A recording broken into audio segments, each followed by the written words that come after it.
নওশাদ সিদ্দিকী, তাকে সন্দেশখালী ঢোকার পথে বাধা দেওয়া হয়। শুধু তাই নয়, গ্রেফতার করা হয়। লালবাজার থেকে তাকে ছেড়ে দেওয়া হলো। এই মুহূর্তে সেই ছবিটাও আপনাদেরকে দেখানোর চেষ্টা করব। কি বলছেন নওশাদ সিদ্দিকী, শুনুন। আমার ফ্রিডম অফ মুভমেন্টে যারা ভায়োলেট করেছে তাদেরটাকে বুঝেনি, সন্দেশখালীতে অবশ্যই যাব। আমি তো সেটাই ভেবে পাচ্ছি না যে 151 আমার নামে লাগিয়ে দিল, আমি কি আচরণ করেছি।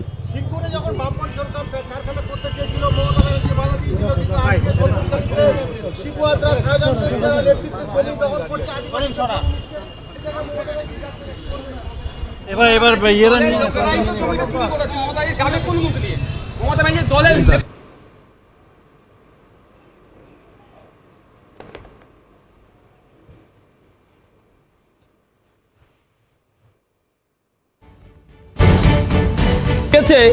আমার ফ্রিডম অফ মুভমেন্টে যারা ভায়োলেট করেছে তাদেরটাকে বুঝেনি, সন্দেশখালীতে অবশ্যই যাব।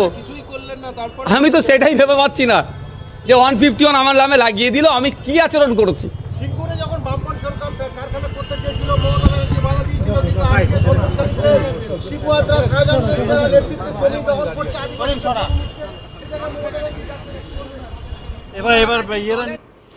লালবাজার থেকে মুক্তি নওশাদ সিদ্দিকীর সন্দেশখালী যাওয়ার পথে তাকে বাধা দেওয়া হয়, সেখান থেকেই গ্রেফতার করা হয় নওশাদ সিদ্দিকীকে। সেখান থেকে নিয়ে আসা হয় লালবাজারে।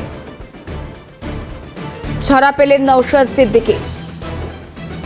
কি কারণে তাকে আটকে দেওয়া হচ্ছে তার কোনো রকম কোনো কারণ দর্শালে পুলিশ সেক্ষেত্রে নিশ্চুপ থাকে। সকালে সেই ছবিও আপনাদেরকে দেখিয়েছি, কারণ সন্দেশখালী যেতে বারংবার বাধার মুখে পড়তে হচ্ছে বিরোধীদের। ঠিক সেভাবেই নওশাদ সিদ্দিকী, তিনি যখন সন্দেশখালী যেতে চান তাকেও বাধার মুখে পড়তে হয়। সন্দেশখালী যাওয়ার পথে তাকে গ্রেফতার করে নেওয়া হয়।